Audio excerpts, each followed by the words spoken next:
Hey everybody, Britical Saiyans here. I'm Jonah. And I'm Matt. And today we got the SPRs and some ban lists. I'm so sorry. Right, so we're just going to quickly go over them. We won't go over any of the effects though, because we've gone over those in another video. And yeah, they're just another videos. It's fine. So we're just showing off the prettiness. I would love to go into the Strategy. Thank you. And show that way. Oh, the Trunks one looks so cool. Although Bulma really looks disturbing in the background. I don't know if anybody can actually see that clearly, but if you look at Bulma's face, it's quite disturbing. Well, can you see? You know what? Un momento.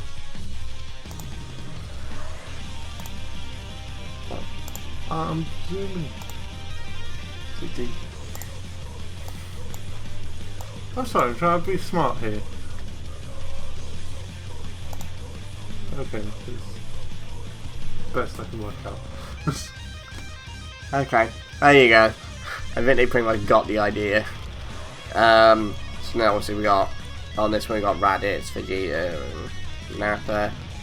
Hit, you've got Champa and Bardo, so I thought that would have been more of like Khalifa and Kale would have been on that one. Well, they've got Kefla, haven't they? Yeah, no, but still. And then we got the Goku one with Gohan and Krillin, and then we got more family stuff for them. And we got Broly and his father and King Vegeta. I would have thought that would have been quite funny if they put the new Aplogise on there as well. It wouldn't have worked because that's not supposed to be where he is, but it would have been quite funny. You could just put the same photo of Paragus on both sides. The Vegeta one was pretty cool.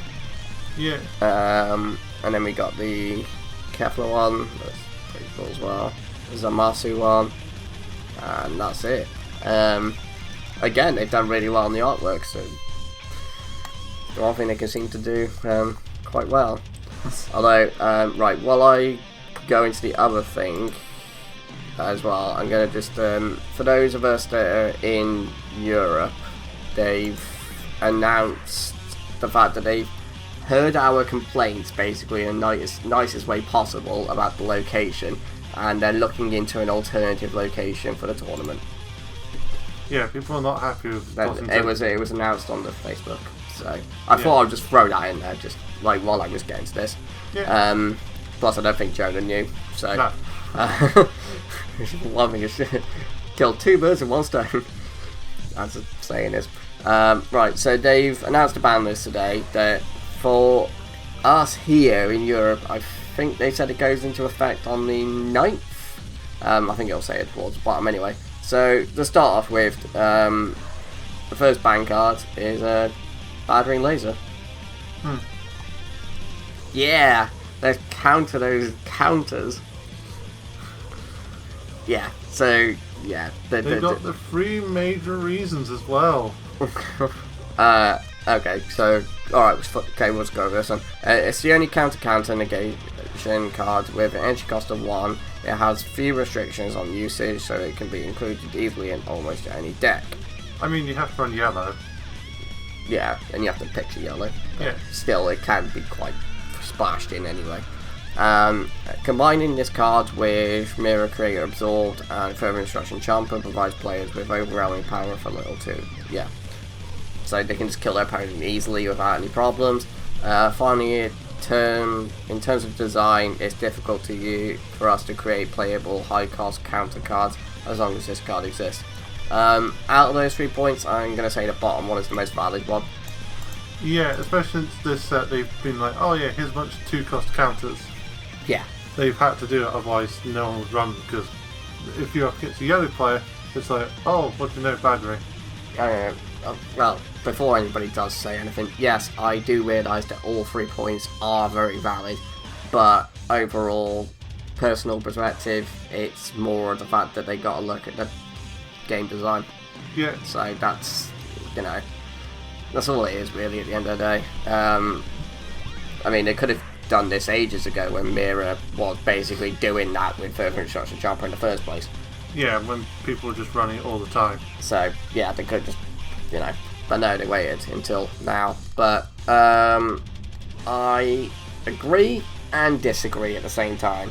I agree with it because obviously they're trying to create different types of counters, and they don't want people going, I just pay 1 and stop your counter. You just pay 2 or 3 for it. Yeah. Which is, a good thing. The bad point on this, though, is the fact that it can let some counters get out of hand, depending on what they do. So it's a good and bad. Like, it is good because people are having to pay more for counters, and it means you can play more and kind of do more as a player. But the downside is that because your opponent can just play, oh, I'll counter this, game's going to take much longer. And they've decided to do this at a point where they're trying to speed the game up as much as they can. Yeah. So they're like, oh yeah, we'll introduce all this new stuff that makes it quicker and easier to play this stuff out, and we'll get rid of this card. So yeah, not much else to say really, is there? Nah. And then we got Shigesh, who's finally been banned. Don't know whether he should have been banned at the same time as Bardock, maybe. You think they would have done it during Mech Freezer era, really? Yeah, I suppose they could have, but they made Chronora, didn't they? And then she gets dropped off the face of the planet. And then it just came back, people are running it at 3 or 4 because they just didn't care about Chronora. It's like if they came across it, they came across it because people weren't using it for a little while until the Brody started showing up. Yeah, I think the other Brody's the reason for a good number of these bans. Yeah, and it's their little explanation for it is not only is this card extremely versatile, it changes how we have to design cards with energy cost of 3 or less, and gives an improper advantage to aggro decks. While time control can be used to keep the card in check, we feel that forcing players to include it just to neutralise this card makes deck building less fun and restricts how players play the game in general. Yeah, okay, I completely agree. Yeah. It's when you're creating cards to counter cards and players are forced to run these cards. Yeah, it's that's the dumb thing. When you create one card to counter one card, you've got a problem. If Chronora countered multiple super combos, then yeah, it's fine. But because Chronora is basically oh yeah, if your opponent's got Shigesh, play this. There's no other purpose to her. Yeah. She's not an evolution target. She's not searchable. Yeah, she is. Oh, okay. Well, she... Toki. Yeah. Toki searches things that have got 3k power or less, remember? Okay, so... And there's plenty of those now.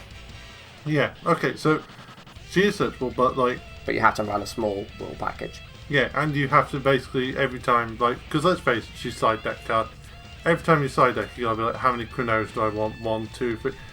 you have to be questioning how paranoid you of a Shigesh. Yeah. So. Or you just main deck it, which obviously, like they said, it takes up deck space for other creativity. Yeah. But at the same time, people were just using it to draw cards anyway. So. Yeah. It was just an extra bonus if you stopped a Shigesh. Basically. So yeah, it's just buy Shigesh now. So, on to the next card. I'll let Jonas start this one off. Yeah. So, we got minus Killy Zone. Yeah, that was going to be hit. So, their reason is, we're currently doing our best to make the Dragon Ball Super card game an interactive game, but being able to lock out your opponent's counterplay cards creates one-sided gameplay. This card also restricts the design for future counterplay cards.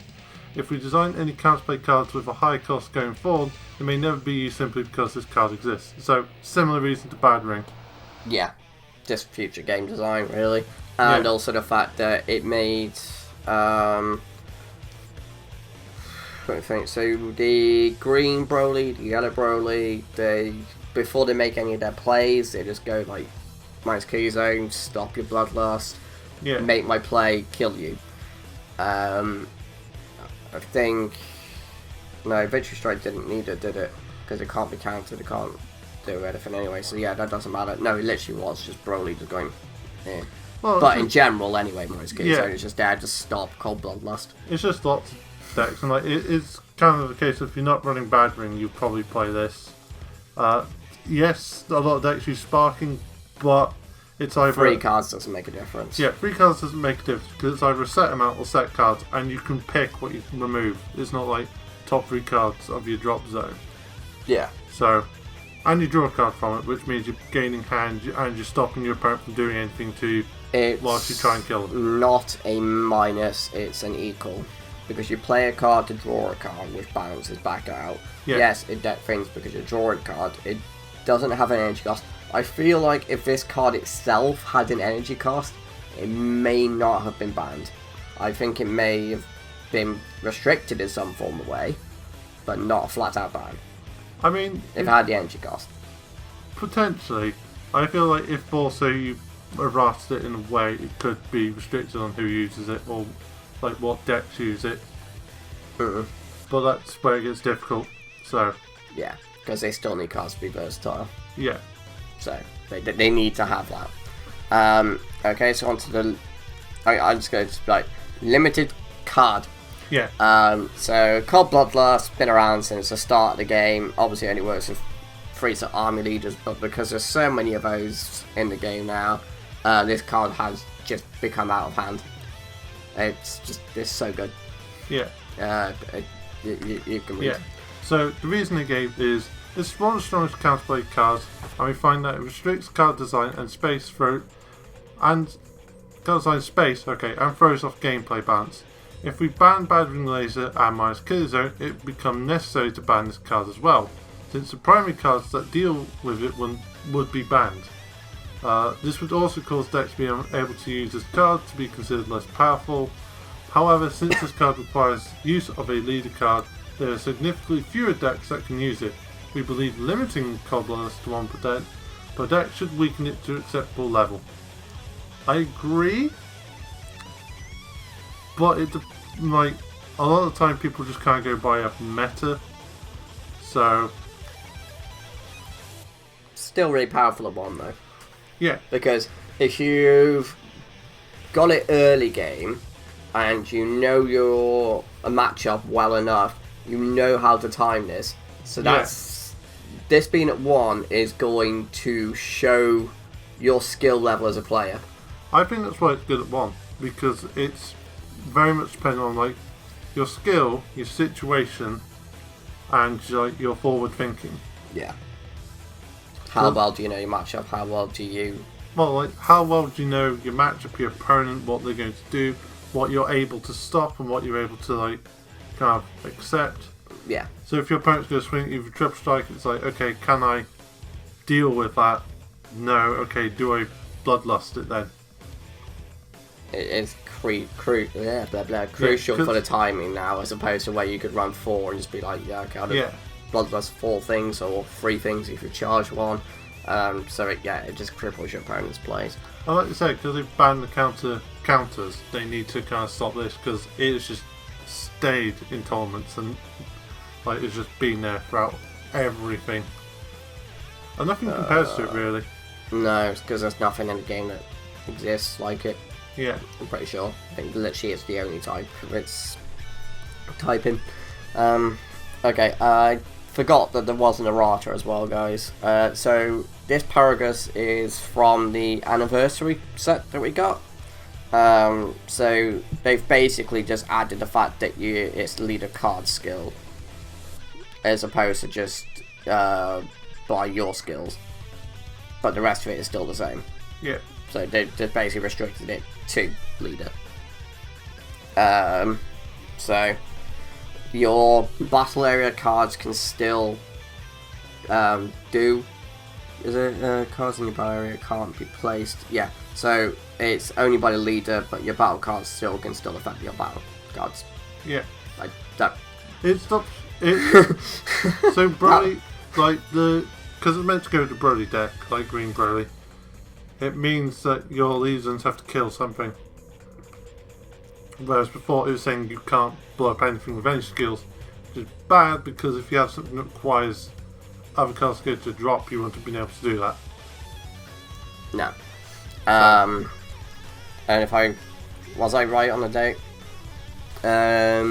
Yes, August 9th, I was right. So. The rest of the they get it in July 26th, so they get it a lot sooner. Yeah, I mean, it's easy just to play around it being banned already. So.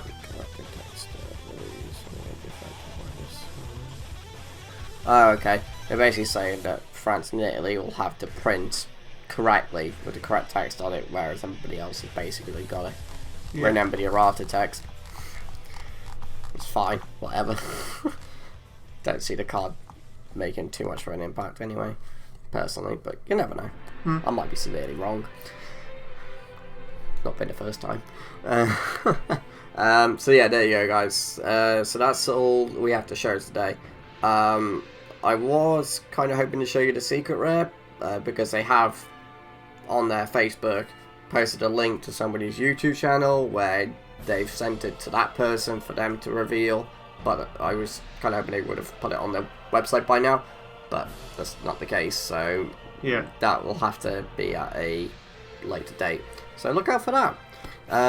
But yeah, thank you, blah blah blah. Thank you very much for watching, guys. If you got any thoughts you want, leave in the comments below regarding any of the ban list stuff, then by all means please comment below. Yeah. And we'll see you next time, so bye bye. Bye.